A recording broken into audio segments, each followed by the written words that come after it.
بالوالدین احسان وذی القربى والیتامى والمساکین وقولوا للناس حسنا اقیموا الصلاة وآتوا الزکاة۔ بالوالدین احسان سب سے پہلے ماں باپ کا حق ہے، وذی القربى اور پھر قرابت داروں کا جو ریلیٹو ہے تمہارے، پھر یتیموں کا، پھر مسکینوں کا۔ وقولوا للناس حسنا، اور جب پبلک سے گفتگو کرو تو تمہارا اسٹائل پولائٹلی گفتگو کرنا، اس طرح گفتگو نہ کرنا کہ دل چھلتے چلے جائیں۔ یہ نہیں کہا کہ علماء سے گفتگو کرو تو شرافت سے کرنا، یہ نہیں کہا کہ بزرگوں سے گفتگو کرو تو قاعدے ڈھنگ سے کرنا۔ قول للناس، جو غیر مسلم ہیں، غیروں سے، عام پبلک سے، اس میں مشرک بے دین ہو سکتا ہے، مسلمان پر واجب ہے کہ جب گفتگو کرے تو پولائٹلی کرے۔ تلخ لہجے سے گفتگو کرنے والا اسلام میں اچھا مسلمان نہیں کہلاتا۔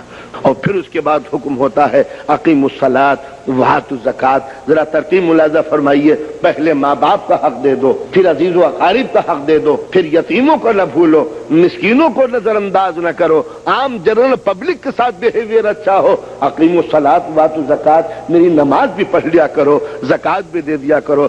آپ نے ترتیب اور سسٹم ملاحظہ فرمایا، پہلے ہیومن رائٹس ہے، بات کو اللہ نے اپنا حق رکھا ہے، پہلے میرا بندوں کا حق دے دو۔ اقیموا الصلاۃ وآتوا الزکاۃ، میری نماز بھی پڑھ لیا کرو، زکوٰۃ بھی دے دیا کرو۔ مفہوم کیا ہے کہ قدرت سب سے پہلے روز آخرت یہ پوچھے گی کہ تم نے میرے بندوں کے ساتھ کیا کیا ہے۔ نماز پڑھتے تھے باپ کو گالیاں دے کے، نماز پڑھتے تھے ماں کو ستا کر، سنا روزے رکھتے تھے پڑوسیوں کا دکھ دکھا کر، تو جو مخلوق خدا کا نہ ہو سکا وہ خدا کا کیا ہوگا؟ اس لیے کہ اسلام میں خدا کو نماز سے اس کا کوئی فائدہ نہیں ہے، نماز ہمارے فائدے کے لیے ہے۔ یہ خدا کا در اس لیے نہیں ہے کہ یہ سر جھک جائے تو خدا کی خدائی ڈیولپ ہو جائے گی، میرے ذہن کو زندگی مل جائے گی، خدا کی خدائی میں کوئی اضافہ نہیں ہوگا۔ یعنی خدا کے در کو میرے سر کی ضرورت نہیں ہے، میرے تھکے ہوئے سر کو خدا کے در کی ضرورت ہے۔